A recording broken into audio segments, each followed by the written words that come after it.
clawing our way out of our graves to bring you your weekly dose of chaos and darkness. I'm Rexy. And I'm Lily. And this is the Morning Report.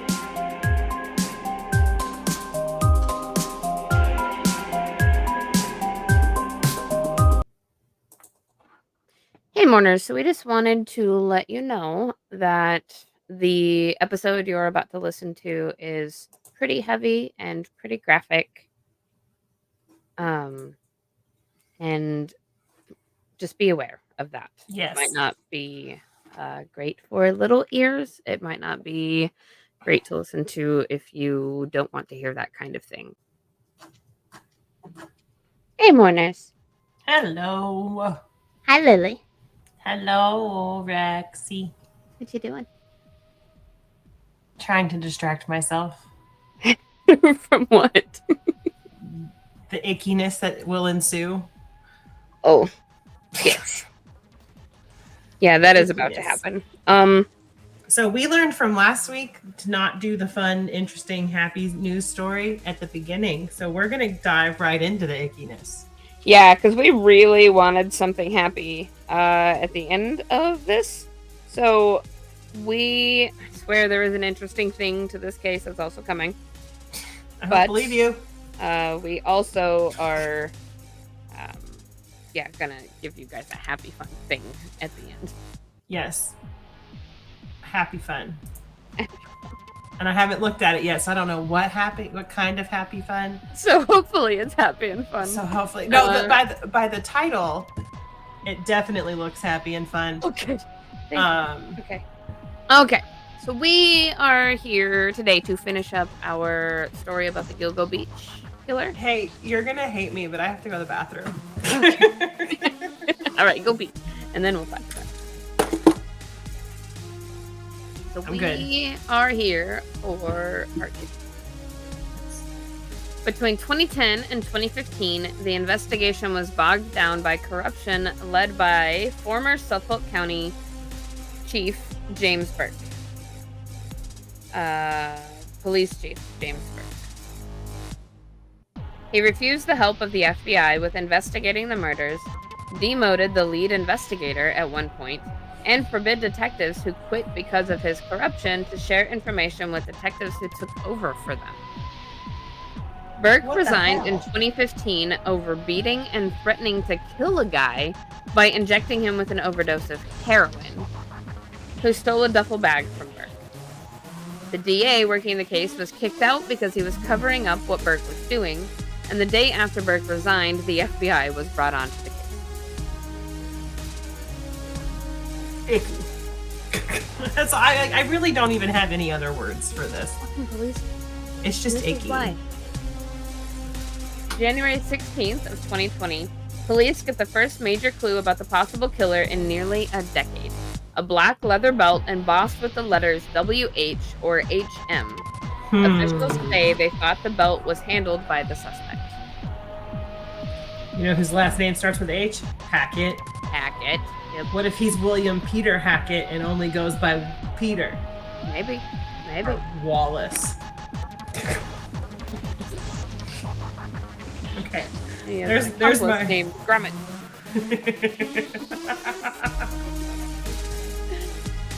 So, now we're going to fast forward all the way to July 13th of 2023. Oh, that's like real recent. Yeah. And this is why we're reading this book. 59-year-old Rex Howerman is arrested in Midtown Manhattan. He was charged with 3 counts of first-degree murder of the Gilgo 4. He was named as the prime suspect in the 4th murder investigation. The 4 deaths investigators believe Howerman is connected to, or those are the Gilgo 4.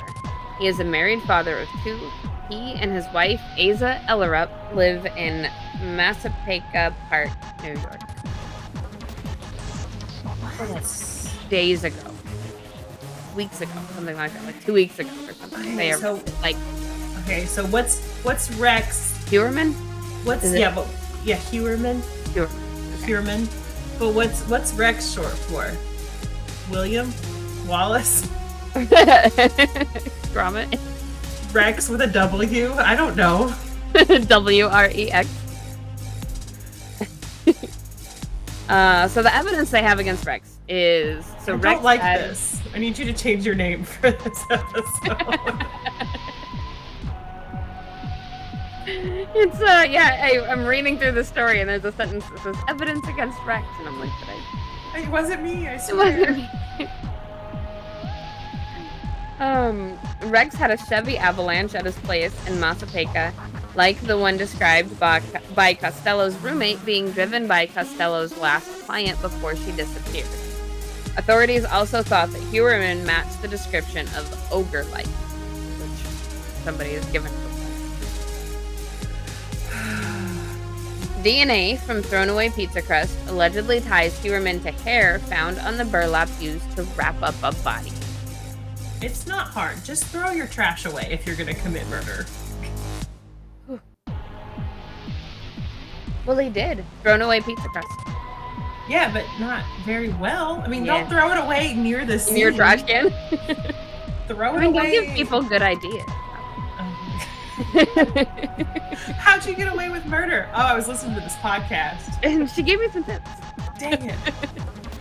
A leather belt with the embossed initials WH or HM was one of the 3 belts used to bind Maureen Brainerd Barnes. They believe the belt once belonged to Rex's grandfather, William Heuermann. Nailed it. Burner phones tied to Heuermann were used to contact the escorts before they disappeared. Cell phone bills linked to Heuermann revealed that he used a burner phone to meet up with 3 of his 4 victims. He was also linked to one of the cell phones on a surveillance video that showed him putting minutes on a phone at a store in Midtown Manhattan. It's also believed Heuermann allegedly was the one to use Brainerd Barnes' phone to check her voicemail after he allegedly murdered her. And it's also believed Heuermann was the one who allegedly used Bartholomew's phone to taunt her sister Amanda, the 16-year-old. I feel like we're using the word allegedly too much. We have to, though. We have to. I know. Forensic psychologists have called the killer a sexual sadist and calling the families as a way for the killer to get a thrill from reliving the murder. It's icky.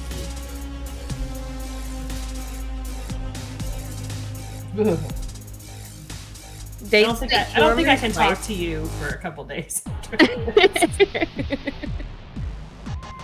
Dates that Heuermann's wife was traveling out of state match up with the disappearances of Bartholomew, Waterman, and Costello, and they believe this was his they believe Heuermann used this as his opportunity. There we go. And they believe Heuermann used this as his opportunity to commit the murder. Records from Tinder showed a burner phone was linked to 2 fake accounts that Heuermann also accessed from his personal cell phone. Seems really dumb. Selfies that appeared to have been taken by Heuermann were sent to sex workers on the email account on his dating profile. So, what's his face? Leo says he was charged with the murder of Bartholomew, Waterman, and Costello, and he is the prime suspect in Brainerd Barnes' death. Okay. Oh. An email address linked to a burner phone was used to conduct thousands of searches related to sex workers, child pornography, and sadistic torture-related sex acts. Icky. Ooh. And there's a huge list of his searches that were made public. And some of them, which seem very incriminating: Mistress, Long Island; Mature Escorts, Manhattan; Girl begging for rape porn; Torture redhead porn. And I'm not going to read a lot of these because they are rough. But it does very much seem like, okay, so he's searching for the same kinds of things that happened to... You're on probation. You don't get to pick stories anymore. Everything from now on is a surprise. Oh. I'll do some really light stuff. I swear I would not have done this if they hadn't made it. I know. But the fact that, like, this long, how long has it been? 96. So almost 30 years, 27 years. It took this long, but they finally, I mean, some fucking justice is happening. A ridiculous number of searches about the Gilgo Beach murders and of the task force investigating the killer were linked to the burner phone. There were also searches trying to track down family members of the victims. Which is probably how he found them to contact him to, like, call and haunt them. So this is a complete list of searches that he made of, like, things tied to the case, which I am going to read because it's not nearly as dramatic as the other list was. Why could law enforcement not trace the calls made by the Long Island serial killer? Good question.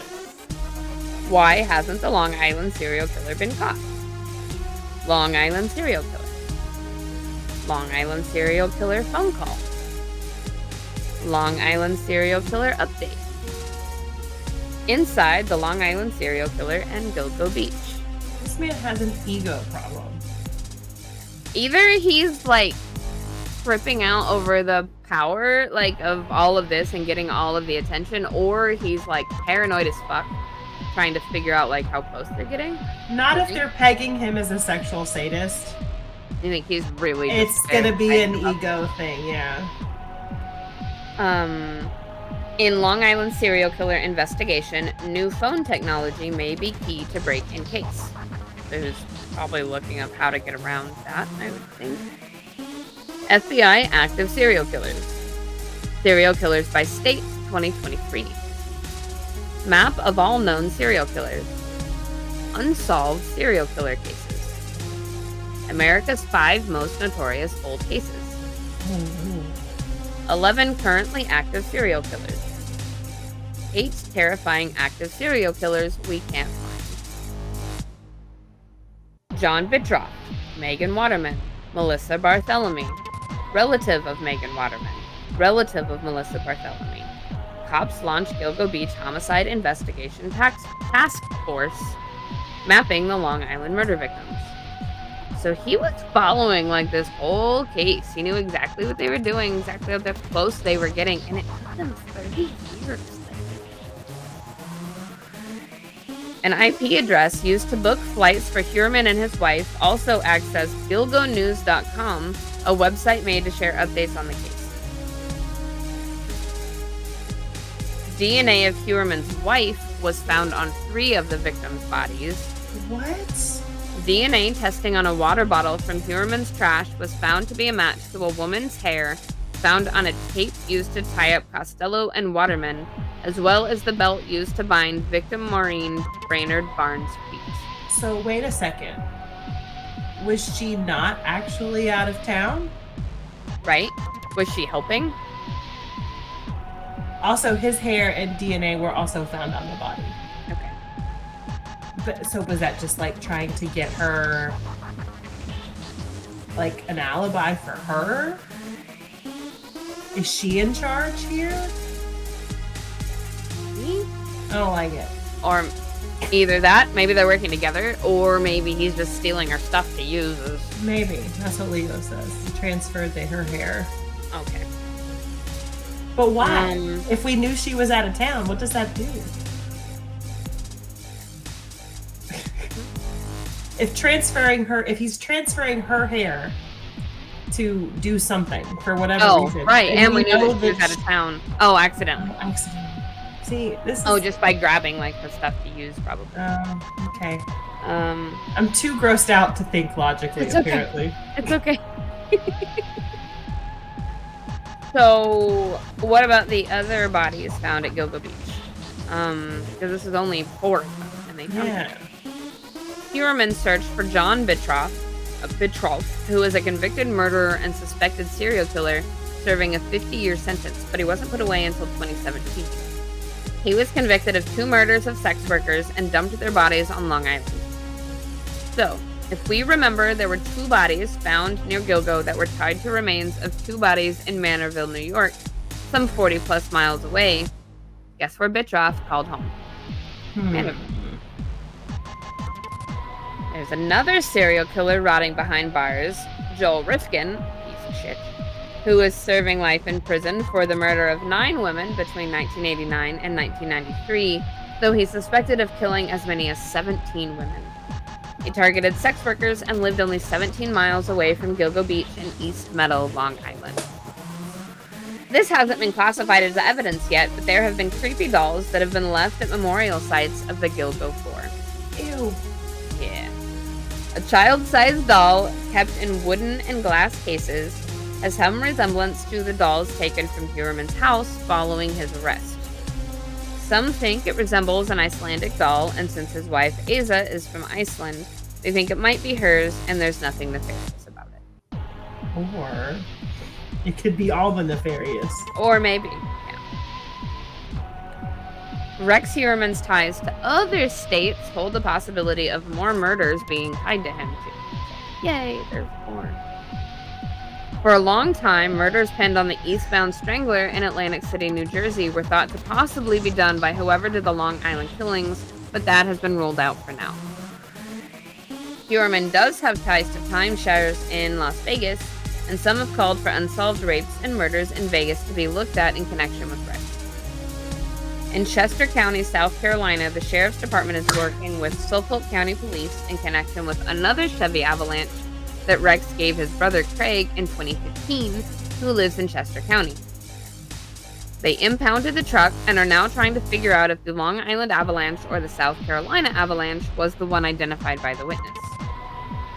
So, does that mean maybe his brother was working with him and like? No, I think or, he like, gave his brother the car. Yeah. More details are coming out every day, it seems like. Huerman was arrested just July 13th and pleaded not guilty at his first hearing that just happened on August 1st. He was put in jail without the possibility of bail. Huerman wants to go to trial, but we don't yet know when the trial will be. So we will keep you guys updated as there are updates to this. But it took 30 years, but there is finally some justice happening for all of these women. Chester County is less than 2 hours away from where I am currently stationed. Wow. Okay. Hold up. Oh, that's gross.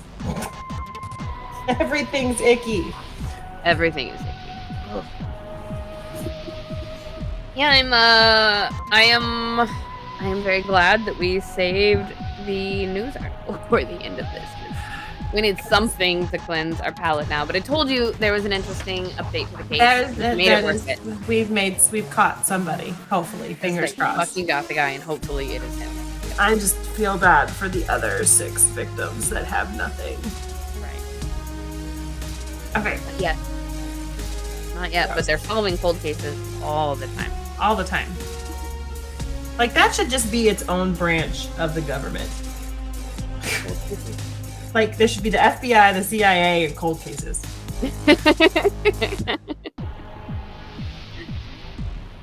Okay, what you got for me? This is from Florida. Oh boy. Immediately, I'm like, do I need a seatbelt? Yes, you do. Because the headline, Florida cops stop narking on manatee orgies. What? And then it says with photos. So I don't know if we're going to get photos of manatee orgies or nope, that's what we got. Okay. Delightful. Okay. It's manatee mating season and Florida police are here with an important reminder. Don't call the cops on manatee orgies. Why are people be calling the police for this? Mind your own damn business. Right? Let nature happen. On July 29th, alongside a video showing a group of roughly a dozen large sea cows lumped atop one another near a shoreline, set to the tune of Marvin Gaye's Let's Get It On.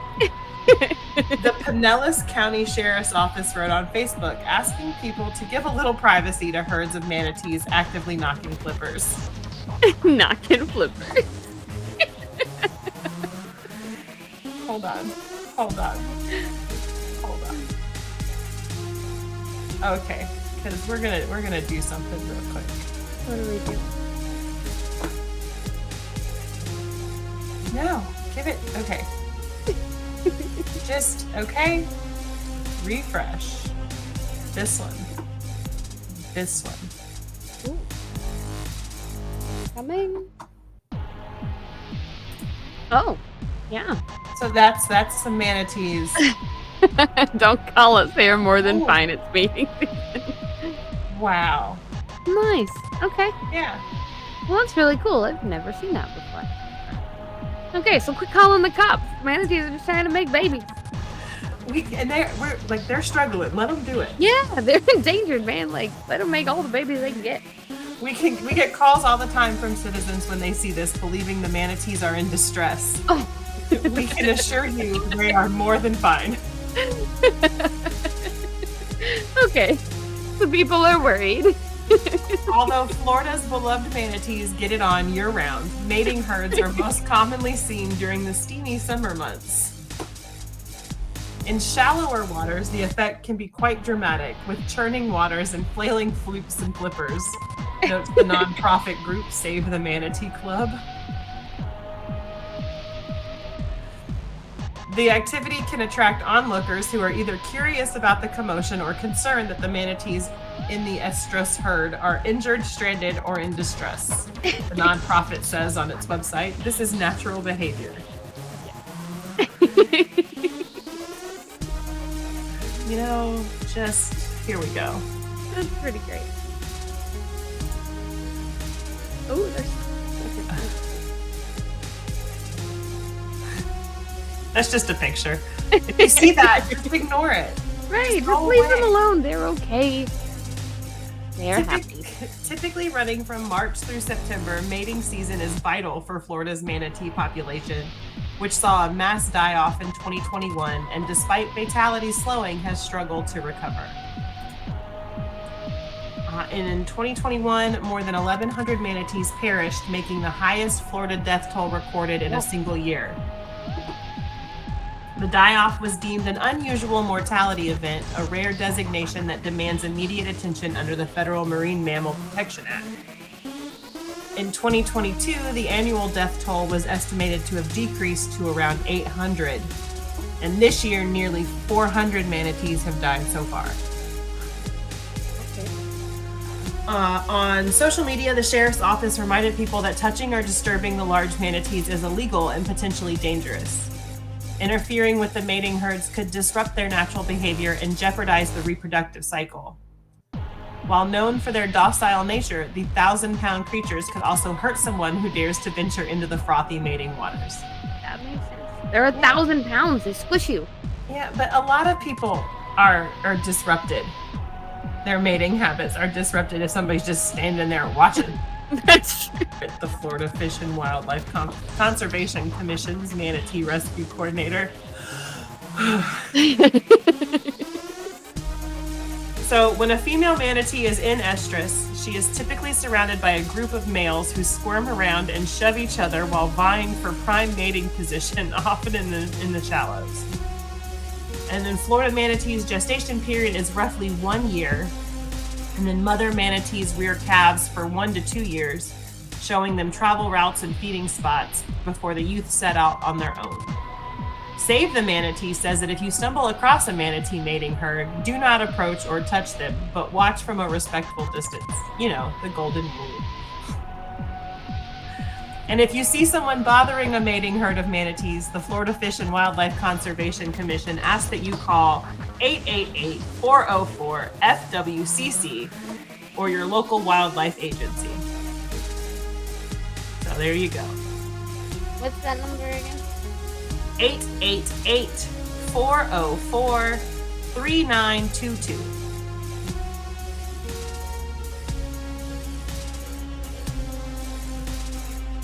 And I just have to, you know what, we're going to share one more. So, if you see anybody bothering manatees, call that number.